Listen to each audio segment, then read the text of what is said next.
So, ngayon guys, mag-steam tayo ng pork belly with sliced mustard. So, ayan, first is i-wash natin yung ating pork belly ng cornstarch. Sirab lang natin yan. And then, after that, i-rinse natin ng water. Lagyan natin ng water. Ayan. And then, i-drain natin siya.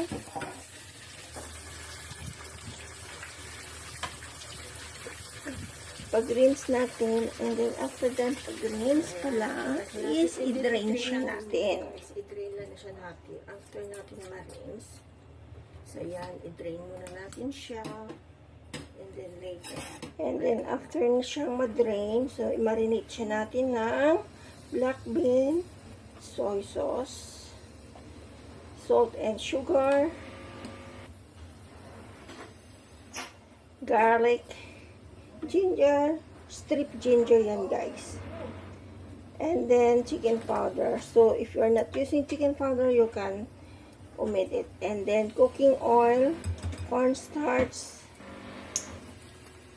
and then give a mix. So yan, kailangan natin magugas ng kamay and then i-mix natin. So ayan guys, nagugas ako yan ng kamay. So pag massage lang natin.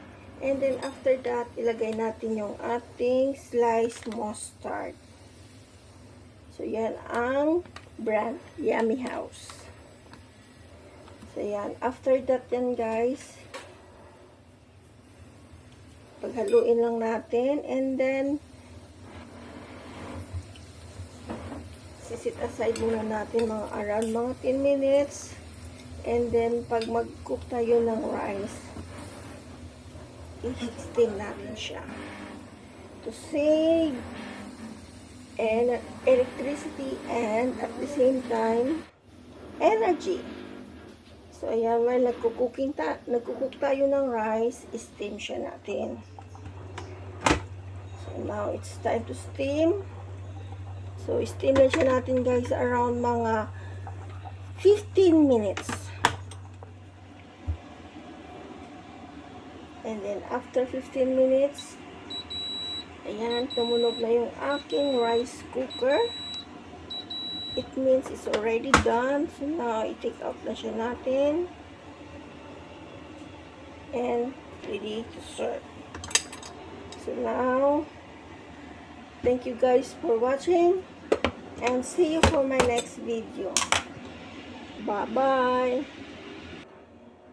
Steam pork belly with black bean and sliced mustard. So, ayan guys. Thank you.